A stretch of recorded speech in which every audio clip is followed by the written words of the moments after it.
Торопханасына которғандан кейін комаға жандандыру бөлімінде жан берген, ал біз врачтан сұрағанымызда аққан орысыменен астандықмен жарып қапты деген, бірақ бұлар үшін бір өттен кейін жаңағы için жақсы тазалабай қойып, ошоның айынан өтіп кетті осы. Врачта. Тоқталады, азыр сөзді бірінші кімге берсек? Қыздың апасына бересіз? Siz başlayalım düşürsün diyece.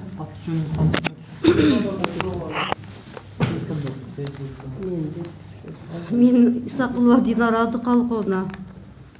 Ушулда таза болып қалған Есенбек қызы Айғаныштың апасы болом. Менің қызым Москва шаарынан ушул эле жылдын 29 август күнү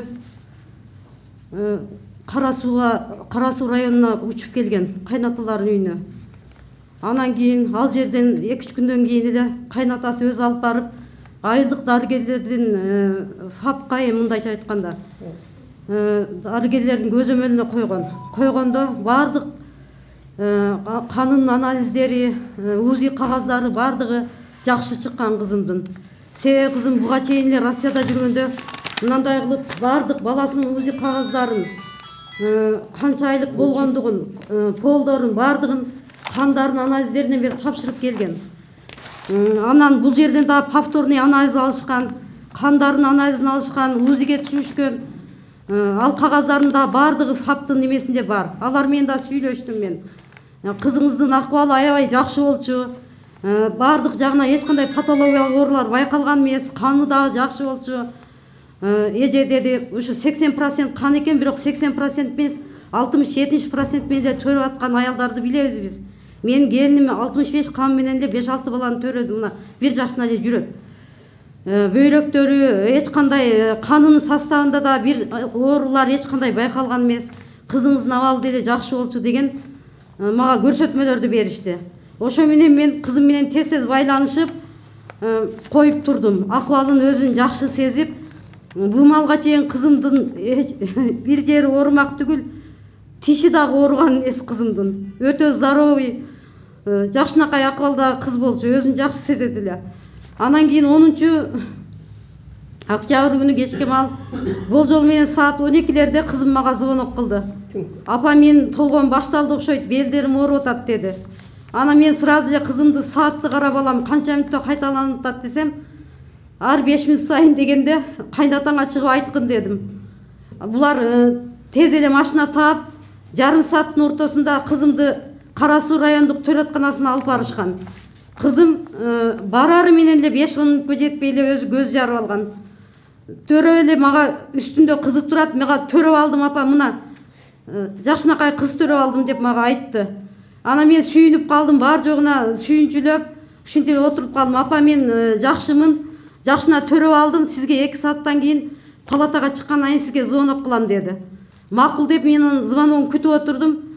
Анан 2 саат өткөндөн кийин энемин да өзүм чыдабай звонок кылсам, кызым апа мени остаткага алып калыптыр деп тазалашты го деди. Ал эмнеси деди. Анан жаман болуптур да кызым, эмнеге андай болду экен? Сен эми экият кылып, өзүңө өтө экият кыл балам дедим. Сен чыкпагын больницадан. 5-6 күнгө чейин ошо врачтар назначение кылган дарылык колдорду алып, өзүңдү жакшы карагын десем, макул болду кызым. Чыкпайм деди. 2 балаңыз буга чейин 2 бала төрөгөн кызым. Бир уул, бир кыз төрөгөн. Экөөнүн тең ал акыбалы жакшы. Алардын деле ошо учетко турганда кагаздары менде сакталуу бардыгы бар. Уулун төрөгөндө деле Россияда төрөгөн. Анан Россияда билесиздер, ар бир канынын немелерин изилдешип, кандай врачтар кандай карашат, жакшы билесиздер менден дагы. Ошентодон кийин кызыма 2 сааттан кийин звонок кылсам, ошентип айтты эле, чыкпагын больницадан дедим. Макул апа деп эртеси күнү да сүйлөштүк. Кызын көрсөтүп, кызым өзүң жакшы элесиңби десем, апа мен сагыл алым куруп атат, температура чыгып атат деди. Анан медсестрага айткын балам, ушундай болуп атам деп айткын десем, айтып атам апа деди. Анан кийин УЗИге тартып кетишти мен апа деди. Анан саат сайын, эми 2 саат сайын, 3 саат сайын сүйлөшүп атам. Ал болсо баласын төрөп алганына эле сүйүнүп, тамак жеп атам апа, мына эмизип атам деп көрсөтүп атты мага. Анын ошондо 10 күнү түнкү саат 12-де төрөгөн кызымды 12-си күнү обедтерде уже мен кызыма звонок кылсам, апа мени роддомдон чыгарган атат деди. Анан эмнеге чыгарат сени кызым? Каның аз болсо, еще дагы температураң болсо, сени эмнеге чыгарат булар десем, билбейм, УЗИге УЗИнин кагазың таза чыкты деп азыр бир медсестра эже чыгып кетти деди. Анан мен ошол жерде бир немем ошондо ошол медсестрага бергиле мен сүйлөшөйүн ошо менен дебеген экенмин. Себеби кызым айтты, апа мен жакшы элемин, бирок кичине температура чыгып атат. Температурамы азыр келип өлчөйбүз деген боюнча ичкимиси келип өлчөй элек деди. Ошондо эле кызымдын температурасы бар экен, 38 канча экен. Анан кийин кызым баягы неме медсестраларды күтүп отурганда эле дагы бир башка медсестра келип кызым айтыптыр, сен бүгүн чыгасың, УЗИң таза чыкты дептир. Ошо менен кызым эми кичине грипп болуп калыптын, тамагым ооруп атат, анан мындай жөтөлүп да калыптын, түшкүрүп калыптмын деп балалык кылып ошол ой менен чыгып кете берген да.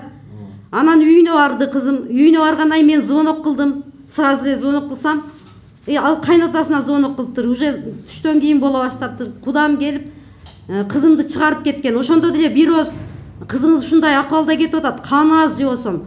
Бул чыкпаш керек эле. Мынанча температура менен чыгарбашыбыз керек эле деген сөздөрдү эч кандай айтышкан эмес. Наоборот, кызым ага 400 сом берип төлөп, орогонунан мынча бердим, апа мынанча бердим, 1900 акчам бар эле, берип коюп чыгып кеттим деди мага. Анан кийин үйүнө баргандан кийин эшиктен абысын айтып атат, секин зоргодон жетелеп кирген кызымы. Ошондо эле температурасы болгон да. Анан кийин үйүнө кирди дагы, мен звонок кылсам айтты, апа мен кичине эс алып бизге чалайынчы деди. Эшиктен араң кирдим, апа. Шундай мында неметип атам деди, грипп болуп атам деди. Анан майли дедим, эми жаш төргөн нерсе кичине эс алып тамак ичип алсын. Жарым саат өтөт жок, чалбайт кызым, 1 саат өтөт жок. Уже бир 2 сааттай убакыт өткөндөн кийин кайра чалып аткандан кийин кызым алдыралып, бир малдан кызым СМС жазып жиберди. СМСта менде турат. Апа мен денем от менен жалын болуп күйүп атат. Шундай чыдай албай атам, 2 кулагым укпай баратат. Кайнеме чалып коюңчу, мен ошол үй үстүмө кирип дары берип койсун деп жазып жибериптир. Булар кампирчал кухня кызымдын алдына суюк ашты алып кирип берип, але экөө эс ала берсин деп кухняга чыгып отуруп алат экен.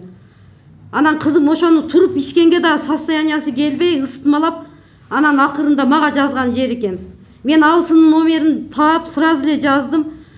Чалдым дагы, тез мен кызым үстүнө кирип, ал акалын карап койгулачы, ушундай температура болуп атат экен дедим. Ал кирди. Кирери мен эле айттым, видеозвонок кылып сүйлөшүп атабыз. Парацетамолду эзип ичир дагы, арак болсо расстояние кылып скорыйга звонок кылыңыздар дедим. Кудам скорыйга звонок кылды. Анан скорый келиптир дагы, кызымды ошо температура болуп аткан акыбалын көрүп, давлениясын өлчөп туруп, биз иштеке жардам кыла албайбыз, парацетамол берип койгула, айлык хап калып баргыла деп кетип калыптыр. Анан кийин кудам 200 сом бер деген экен, 200 сом берип эле эсим болуп кала бердим дейт. Же повторный силер муну роддомго алып баргыла дегенде да бул кампирчал алып барат эле. Кудай акы мен деле алыста туруп ушул кызымдын ысмаласа кайра роддомго алып барышты билбей эле, кирип болуп атам, мынтип атам апа десе, ошо температура неме келип, уже скорый келип дагы өлчөп кеткенден кийин кызымдын состояниясы жакшы экен деп мен деле ошого ишенип калганмын да кыскасы.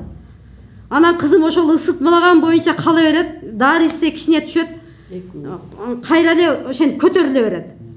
Роддомго баргыла деп бирөө да кеңеш берген эмес, караңгыда фап калып барайын десе, кудам фап жабылып калган болот. Анан кийин эртеси күнү дагы ошо кызымды ар доктурларга көрсөтүп, флюорографияларга түшүрүп неметип атат депчи. Өпкөлөрү таза чыкты. Оштогу инфекционныйга айтайт. Оштогу инфекционный, анан кийин акыры кызымы кайра төрөгөн жерине алып баргыла дейт. 14-күнү кечке мал кызым мына алсындарым немеси менен коштосу менен кайра төрөт үйүнө келет. Төрөт үйүнө келгенде ошол жерде Мээрим деген медайым бар экен. Ал кабыл албай турган болот. Кабыл албай турган болгондо жеңем айтат, бизден жакшынакай болуп чыгып кеткен деген кагаз жазып бергиле, биз кайта инфекционныйга алып барабыз дегенде, ал заведующийне звонок кылат. Ушул заведующий Нуржамал деген келин экен. Мен барган келгенден баштап какшап аттым. Кызым дагы ошол Нуржамалга какшап атты. Эже, мен температура болуп атам десем, бир дагы медайым келип, мен температурамды өлчөп же мынтип атат. Бул кыздын состояниясы начар экен, чыгарбай эле туралы дебеди. Дедилер, кайсы кыз сени ошентти айганыч деп сурады Нуржамал. Мен көзүмчө сурады эле, айтты кызым, мен эже анын атын тааныбайм деди. Бирок азыр сиз ээрчип келсеңиз ошо медайымды мен тааныйм деди, айтамын деди. Ушинтип чыгып кете бер, жакшы элесиң деген үчүн кызым жаштык кылып чыгып кеткен да. Анан ал жерде кара сууда дагы алып калышып, түнү менен кызымдын ысытмасын түшүрүп эле өзүнүн биринчи жардам берип турган, же заведующий, же бир төрөткөнү, же бир баягы выписка кылган медсестрасы келип, бирөөз ушул кызды биз 2 күн мурун ушундай температура менен чыгарып берген экенбиз. Бул кандай акыбалда калды экен деп, эртеси күнү саат 9:30га чейин эч кандай кызыма неме болгон эмес. Мен алар колунан келип берген жардамын берип атыптыр. Мен саат 7:30 Россиядан учуп келдим. Келсем кызымдын акыбалы жакшы экен. Кадимкидей эле менен сүйлөшүп, тамакты бердим. Анан кийин азыр кызыңыз УЗИ ачылган болсо УЗИге түшүрөбүз деди. Эмне үчүн ошо түнү менен УЗИге тартпайт аны? Бар да частный немелерде деди. Эгерде машина жок болсо, мына машиналар 2 машина туруптур ошонун алдында. Мынаяка деле түшүрүп келгиле. Кызыңарды аяка түшүрүп келгиле, түшүрүп келмек да. Алар медик го, билет го, кандай каяктан температура болуп атканын. Ушундай кайдыгер мамиле кылышкан менин кызымачы эч кандай кароо болгон эмес. Заведующий дагы, төрөткөнү дагы, даже мен эртеси күнү дагы кана төрөткөнүң чакыр, фамилиясын бер. Мен выписка кылганың чакыр. Заведующийге айтып атам, Нуржамал, бер мага фамилиясын десем, кылмышкерлердин фамилиясын чакырып, менин көзүмө көрсөтпөй атышпайбы? Бул деген кылмышкерлерди жашырган, ал өзү да кылмышкер. Керек болсо ошол жооп берсин, менин кызым ушундай акыбалга алып келгендер. Эртеси күнү 9:30 уже кызым тамак ичкенден дагы башын кармаласам ысытмасы бар экен. Мен кыз ысытмасы бар го деген ой менен эч кимиси жок. Айнекти карасам бир градусник туруптур. Оң бекен неме бекен билбейм, бирок алып мен кызымдын температурасын өлчөдүм. Өлчөсөм 38,6 экен. Анан эми бул бузук болуп калышы да мүмкүн деп медиктерге жүгүрүп барып келдим да, менин кызым ысынып атат. Мына 38,6 экен. Мына температура өлчөгүчүңөр туурабы же катабы десем, өзүңүздө болуш керек дейт. Мен Россиядан келсем, кызым ошондой акыбалда жатса, биздин өзүбүздө каякта градусник? Ал төрөгөндө 1 эмес 2 градусник алган экен. Бирок алиги өзүнүн алапайын таппай атканда үйдөгү сумкада калып кеткен экен кызым градусник деди. Анан мен айлам кетти да, баягы градусникти алып кайра нөлгө келтирип лялчикага салдым. Төрөлгөн аллейиме салсам 35 канча чыкты. Медиктер эшиктен кирип келди эле, мунанын кызыма салсам 38 мынча чыгып атат. Аллейге салсам 35 мынча чыгып атат. Градусниге эмне болду, ошондо иштейби десем, иштейт экен эже деди. Себеби бул аллейдики ошондой эле болот температурасы. 36га жетпейт деген жоопту айтты. Азыр эми окуя боюнча мындай биз түшүнүп алдык да, ошол температура менен кызыңыз канчага чейин жүрдү, канча күн жүрдү? Эмне үчүн акыбалы жакшы эмес болсо, эмне үчүн чыгарып кеттиңиздер ошол? Ой, акыбалы жакшы деп чыгарып атпайбы? Чыгарып атпайбы? Биз каяктан билейли? Акыбалы жакшы деп, ысытмасы жок деп, анан чыгарып атпайбы кызымы? Биз бирге бирөөз айтпаса же кайнатасына кызыңардын состояниясы мындай чыгарбагыла. Каны аз же болсом. Кийин чыгаргандан кийин өзүңөр жооп берип каласыңар буга деп. Даже кызым айтып атат ошол күнү. Келсем мен мына жери мынандай болуп ишип кетиптир, кызым көк ала кан талайт. Эмне болду кызым мына жериңе десем, канга бере турган уколду бир немеге кошуп берет экен. Бир эле штук алыптыр ошодон бечара кызым. Ошону сайып атып, медсестра кыз аны жерде телефончукка отуруп алды эле, ушагыма чыгып кетти апа деди. Кызым өтө оор кыз болчу. Мен жерим ортат, ан жерим ортат дегенде дагы өлбөй калам эле дейм да. Эч такыр айтпай, даже мага дагы апа, мен жакшымын, мен грипп болуп эле ысытма чыгып атат. Мен тамагым ооруп, кичине мындай мурдум-сурдум агып түшкүрүп атам дегенине мен ишенип жүрүп калдым. Мен мынчалык болорун билген эмесмин, женский жактан ысытма болуп атканын билген эмесмин. Анан акыры УЗИге тартышты дагы ошо 9:30. Сиздин кызыңызды гинекологга которобуз деди. Мунун каны аз эже, жардам беребиз, сиз буяктан тамак-самак бериң деди. Кызым басып эле жүрөт, жетелеп нарак берганан жөлөп таяп алып бардык. Гинекологга алып барганда эле кызым бул жакта кушеткасы бар кабинетке алып киришти.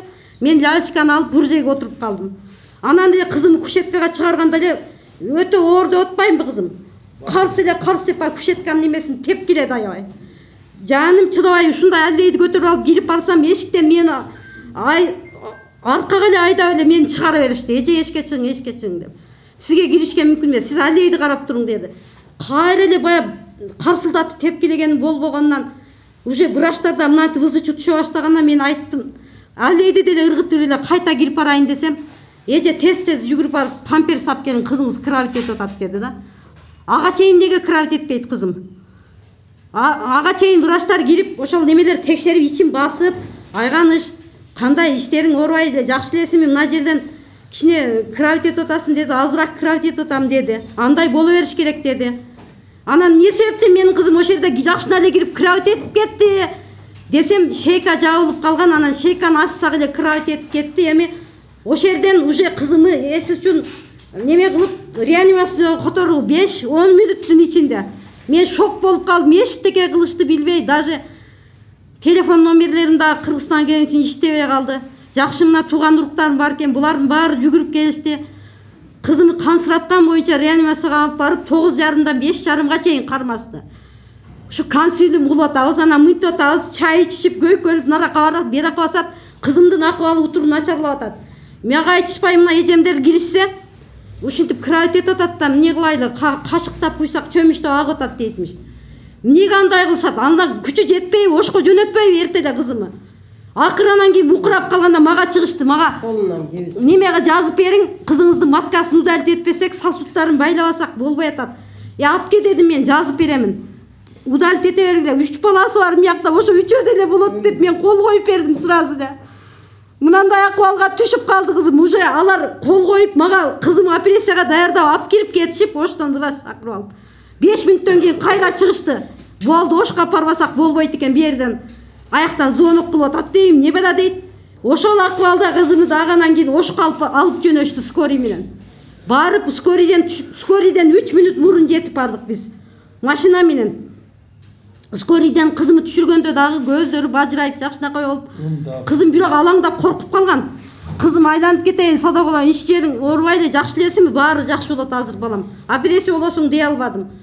Дедим, анан эки бетинен өп, жакшымын апа деди. Алып кирип кетишти. Мындай акыбалда кирип кетип, кызым бир пастеле анан кийин башкача эле диагноздорду коюп, менин жанымды күйгүзүп атышпайбы? Башкача диагноздор чыкса, мына Россияда түшкөн немелерде чыкпай беле. Ушуну Кара Суу райондук немесине бердик биз. Прокуратурасы текшерип атат, бирок ушу Минздравдагы урматтуу Садыр Нуркожоевич, Камчыбек Ташиев, сиздерден да суранам. Ушул кызымдын анализдерин жакшылап карап, бир оң жыйынтык чыгарып берет деген ойдомун. Мен буга мынчалык күйбөйт элем. Ушу 3 балам калбаса, анан кийин кызым 3 күн без сознания жатса дагы ушул төрөткөн акушеркаласы. Жосон баягы чыгарып бергени бир барып, эже ушундай болуп калды, эми кечирип коюңуз, бизде да ушундай болуп кала берет деп койбогонуна күйөм. 3 күндөн кийин бир тууган тагам барып, жашаган жеринен, иштеген жеринен алып бардык.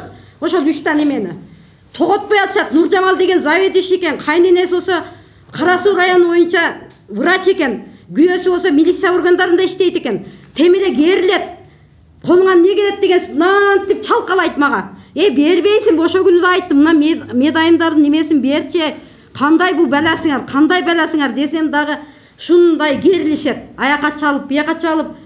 Биз болсо 3-4 күн уктай күнү-түнү кан ташып атабыз кызыма.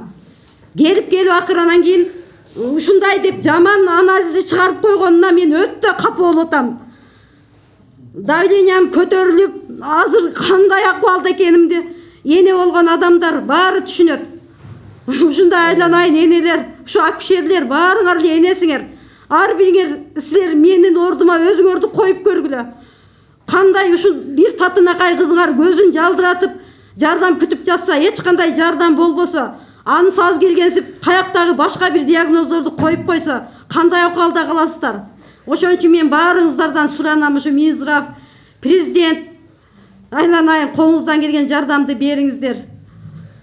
Ушул мен айткан кызыма жакшы чара көрүп, ушул аркасында калган 3 чүрпөсүнө кандай тиргилик кылам мен, кандай кылам мен эми? Биз мына өтүп кеткенден мен чоп алып кетейин, күчүгүм, ушу жакшы болуп кетсе эч кимге арызданбайын дегенмин. Кечеги анализдерин көрүп алып ушундай жаным чыкты менин дагы. Ошол Бишкектеги суд экспертизадагылардан суранабыз, жакшы бурмалоо болбой, жакшы тыянак чыгарып берүүсүн өтүнөбүз. Буга чейин да Кара Суу районундагы ушу төрөт үйүндө ушундай случайлар болгон экен. Байкуш энелер ушу кайрыла албай эле ушинтип калып калышкан. Бизден кийинки ушу жаш жубайлар, ушу энелер ушундай ситуацияга кабыл болбосун. Ушу бардык ушу кыргыз калкыбыздан, ушу чоңдордон баарынан өтүнүп сурайнабыз. азыр ушу 1,5 сутка 2 сутка деле чыгарып берет экен жаш энелерди. Ушуга кайдыгер болбой мурдагыдай бир 6 күндө 7 күндө эненин менен баланын состояниясын карап көңүл бөлүп ушу мурунку акыбалда карап чыгарышса дейбиз. Ана мына матканы удалить эткенден кийинки дагы анализин алып мен азыр врачтардан консультация алып келдим.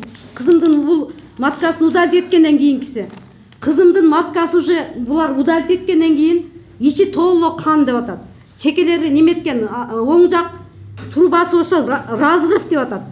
Демек булар кызымды тазалайм дешип дагы жарган маткасын. Канды матканы жаргандан кийин яичный немеден анайы кан токтойбу? Ошону айтып атышат. Булар сепсис деп атат. Сепсис деген бул кызыңыз дейт, мени күйгүзгөнү мына да. Кайсы бирин айтайын? Кызыңыз дейт, баштатан аккан болуп оруп жүргөн дейт. Аккан болуп оруп жүргөн бала ушу 3 баланды таба алабы? Медициналык жактан деле, башка жактан деле. Ана мынантип анализдери таза чыгабы? Россиядан дагы, же болсо бул жерден дагы. Эч кандай андай аккан болгон адам төрөй албайт. Себеби мен аккан болуп, өзүмдүн окуучуларым бар, мен эжекемин. Канча жылдан бери мугалим болуп иштейм. Аккан болуп иштеген кызга биз даже жардамыбызды берип, кандарды куюп келатабыз. Месячныйга келген малда токтобой кызы өзүнөн кетип, кансырап жатып калат. Бул кызым андай болгон эмес, даже тиши дагы ооруган эмес. Ушуну бир жардам берип коюңуздар, сиздерден сураныч. Садыр Нуркожоевич, ушу Ташиев, Камчыбек, Минздравда кимдер иштейт, баарыңыздар эле энесиздер. Мендей болуп зыркыраган энелер болбосун эч качан. Эгер Нуржамал сен да угуп атсаң, ушу эне катары сага айтарым, сенин дагы